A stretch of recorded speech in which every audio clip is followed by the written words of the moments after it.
Who could forget this image? It was the statue of Winston Churchill, who led the fight against Nazi Germany and helped liberate Europe, vandalised by Black Lives Matter protesters in Westminster last year. And what about this vision? This is a monument in Sydney's Hyde Park of Captain James Cook, whose voyage of discovery led to the founding of modern Australia, defaced with the word genocide back in 2017. Two extraordinary examples of the war on Western history being waged by woke activists. Well, now some of the world's most distinguished historians are fighting back. Prominent scholars right around the world, Andrew Roberts, Neil Ferguson, have joined forces to found History Reclaimed, an initiative designed to call out misleading narratives about historical figures. Robert Toombs is Emeritus Professor of History at Cambridge University and co-editor of History Reclaimed. He joins me now from Cambridge in the United Kingdom. Professor, thank you for your time. It's a huge issue here in well, we're delighted to have you. We are banging the drum on this issue here in Australia. Delighted to see and read about this initiative today. Tell us why you decided to get involved with History Reclaimed. Well, I think you've pretty well summarised the reasons. A lot of us were concerned that things were being said that were clearly not true, and that these things were very damaging. You were talking in your last discussion about the loss of self-confidence of many democratic countries, and this is part of that, I think. You might say it's a small part, but it's certainly a part of that.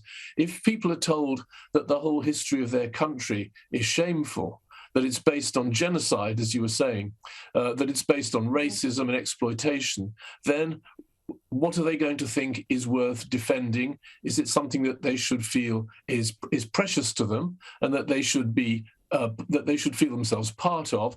Or are we going to be divided into groups of conflicting minorities who all have their grievances and who are brought up to dislike each other, feel that they're exploited and underprivileged and so on? So I think I thought, well, let's try and get some people together and not say that our history is perfect, because no history is, but to say that some of these stories, some of these things that are said are simply not true and can be shown not to be true.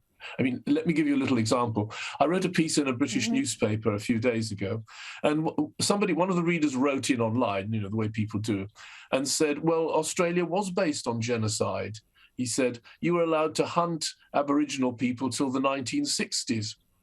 And I thought, do intelligent people really believe things like this? And if they do, somebody has to say to them, what you're saying is just not true. And that's what we're hoping to do, just to say to people, these are the facts. This is what really happened. This is what people believed and what they did. And some of the things you've been told are simply fake.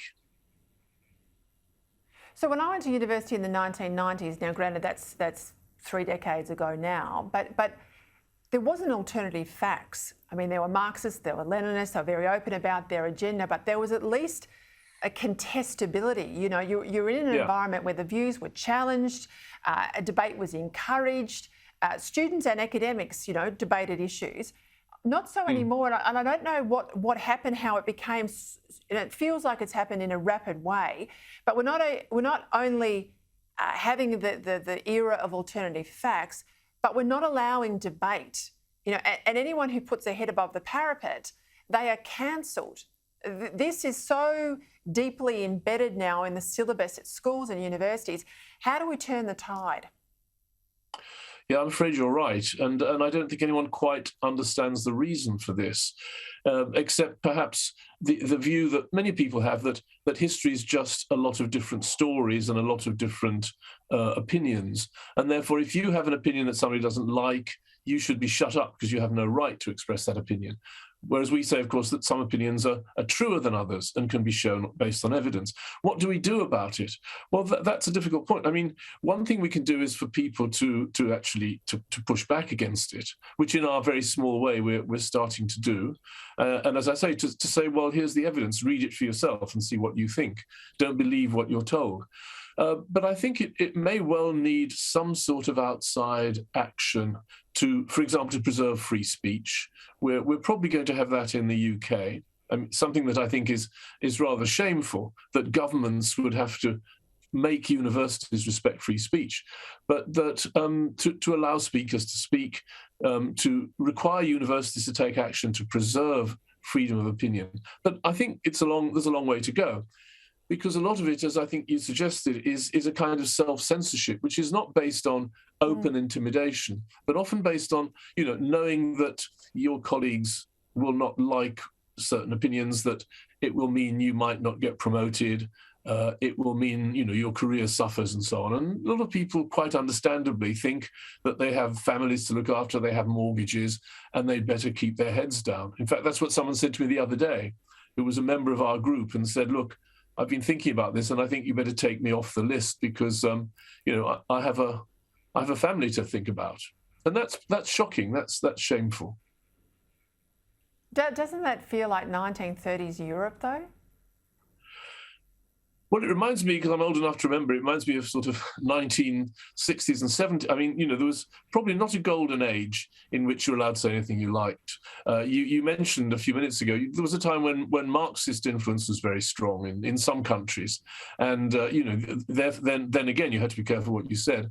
But I think the difference, it seems to me, is that a tradition of free speech and freedom of thought, which we thought, I think, was very safe in Australia, in Britain, in the United States, is clearly not.